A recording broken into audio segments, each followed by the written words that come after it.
Okay, so what we're doing is we're going over the practice exit ticket from 327. So there are two like lottery problems, and then there's one problem that we'll get to. But all of these are going to be dependent events. So what we're working on is dependent probability. These are actually your level 4 problems, just so that you know, just kind of like what we were expecting of you guys.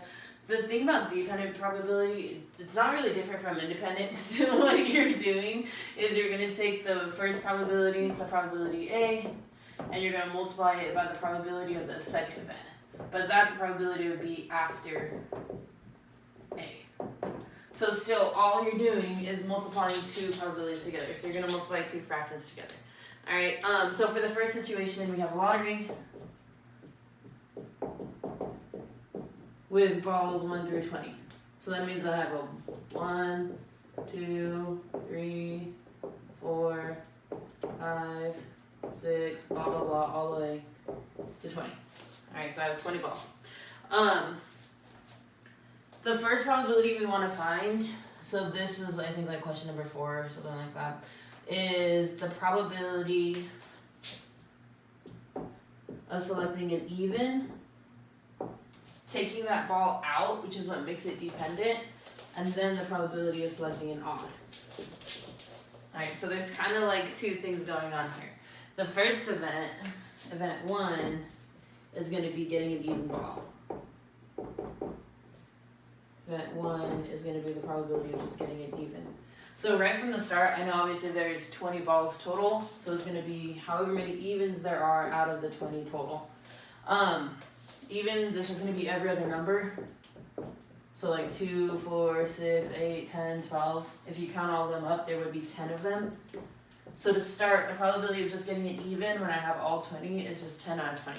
Alright, so you can imagine I have my 20 balls. I take, say I pull that 4 first, I take the 4 out. So I don't have 20 balls in there anymore because this guy's gone. So instead of the 20, I'm going to subtract 1 from it. And now I only have 19 balls. So when I go down to calculate the probability of event 2, we're going to say event 2 is going to be getting an odd. It's not out of 20 like it was from before. Because again, I took that ball number 4 out. I took that even one out. So now it's out of 19. My odds, again, is going to be every other, so it's still 10. So I have 10 odds in a total of 19 balls. All we're going to do here is just multiply the two probabilities together. This is kind of what you guys are struggling on. So you have your first probability, which is the 10 out of 20. I have my second probability, which is still 10.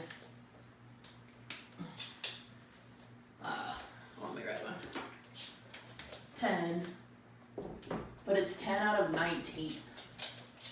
So with these two probabilities that I have, I'm not going to add them together. I'm not going 10 plus 10. No, I'm going to multiply them. When you multiply fractions, you multiply the top. So 10 times 10 is 100. Multiply the bottom. 20 times 19 is 380. And that is what we're looking for.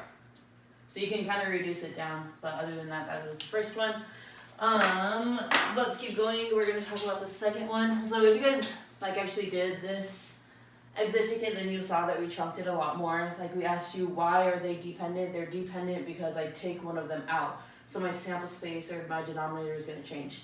The second thing we asked was what's the probability of getting an even, which would have been 10 out of 12. Probability of getting an odd, still 10, but this time what we saw a lot of you guys mess up on is we wanted it out of 19 because they took that ball out, so he doesn't count in that sample space anymore. And then you just multiply those two numbers together. Alright, so it's still the same situation. I still have 20 balls,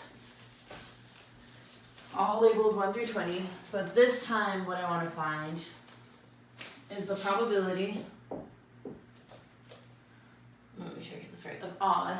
So the probability of pulling an odd, taking it out, and then pulling the number 8. Alright. So again, I still have my 1 through 20.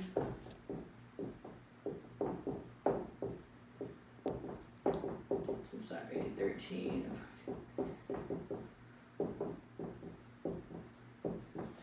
And I still have my 2 events. Alright, so we're going to do it similar to the first problem. My first event is going to be the probability of getting an odd. So my first event, my event 1, is going to be the probability of getting an odd.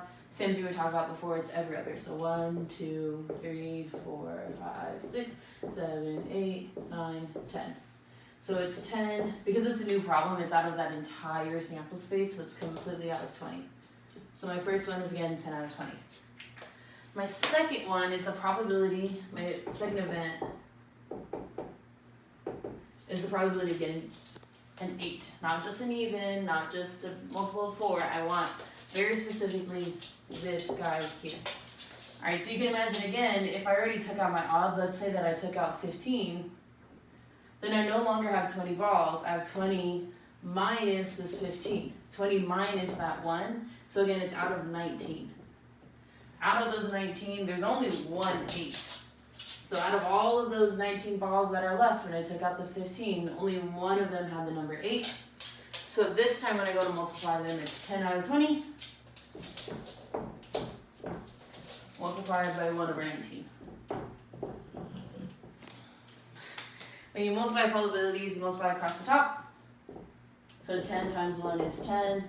Multiply across the bottom, so 20 times 19 is 380. You stop there.